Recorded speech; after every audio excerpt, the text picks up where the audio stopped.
yang bodoh. Hai anak-anak, ini adalah kisah tentang persaingan antara tikus dan luwak. Ada pertengkaran antara keluarga-keluarga tikus dan luwak. Bahkan terjadi perang besar di antara mereka. Keduanya memang tidak suka satu sama lain. Mereka selalu bertempur dan dalam pertempuran-pertempuran itu para tikus selalu kalah dan para luwak selalu menang.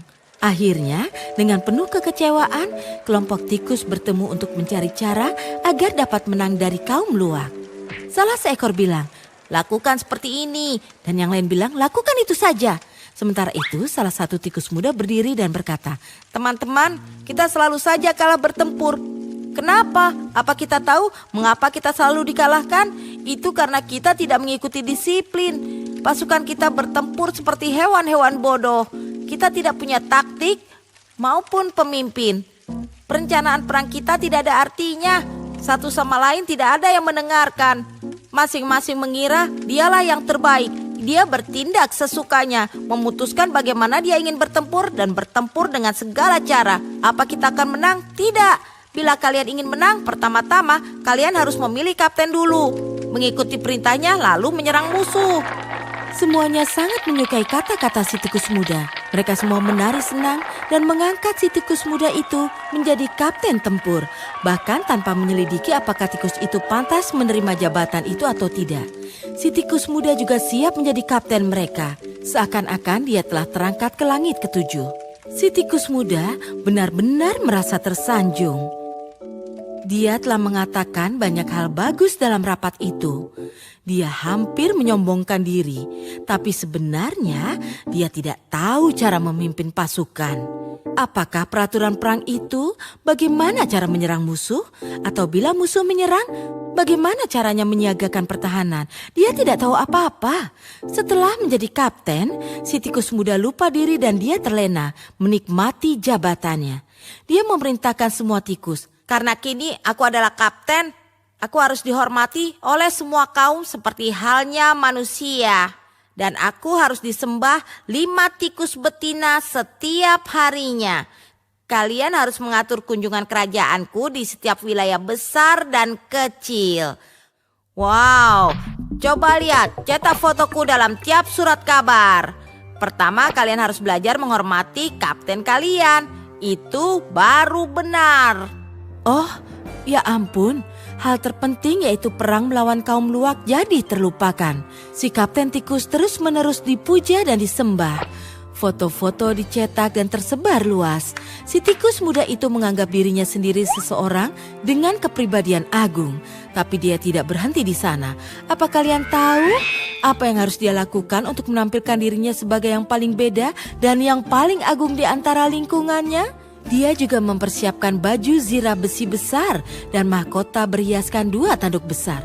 Suatu hari salah seekor bertanya, "Bagaimana dengan perangnya?" "Perang? Perang apa?"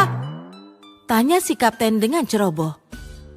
"Kau akan memberi pelajaran pada kaum luwak itu, kan?" "Oh, yang itu? Ya, baik. Tanyakan pada ahli bintang untuk menentukan waktu yang tepat untuk memulai perang. Pergi sekarang. Ayo cepat, seseorang. Lihatlah kalender. Tentukan tanggal dan waktu untuk mulai perang melawan para luwak." Lantas mereka menyerang pasukan luwak itu. Lalu apa yang terjadi adalah cerita lama lagi. Pasukan tikus bertindak sangat cerdik. Tapi lagi-lagi para luwak mengalahkan mereka. Semua tikus menyelamatkan diri dengan lari ke dalam liang-liang mereka. Ada sepasukan besar luwak di depan mereka dan semua tikus itu lari memasuki liang-liang mereka. Tikus yang tertinggal hanya si kapten yang juga sedang berlari. Dia baru saja mencapai liangnya, tapi tanduk palsunya tersangkut di pintu. Si kapten tikus dengan mudah tertangkap oleh para luwak karena dia tidak bisa melarikan diri lagi. Kapten yang malang, perilakunya yang bodoh itu telah merenggut nyawanya.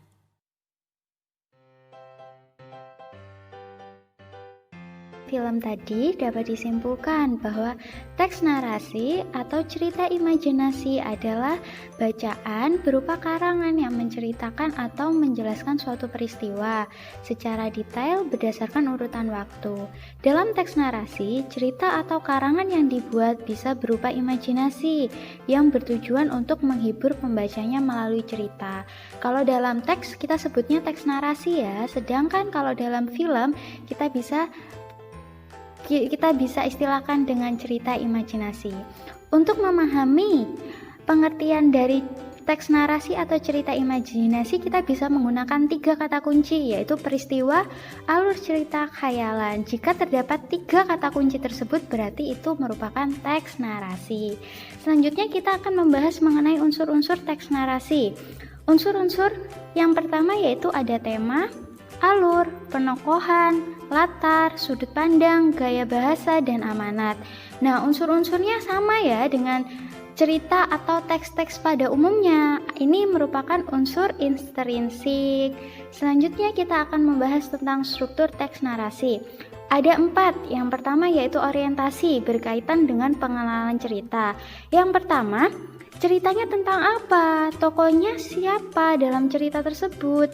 Di mana cerita itu terjadi? Kapan cerita itu terjadi? Nah, 4 tadi yang saya bacakan itu merupakan pertanyaan untuk menjawab dari orientasi pengenalan ceritanya. Nah, yang kedua yaitu komplikasi. Komplikasi itu puncak konfliknya. Dan yang ketiga yaitu resolusi, tahap penyelesaian. Dan yang terakhir yaitu koda, akhir ceritanya bagaimana. Seperti itu. Nah, selanjutnya kita akan membahas mengenai kebahasaan teks narasi.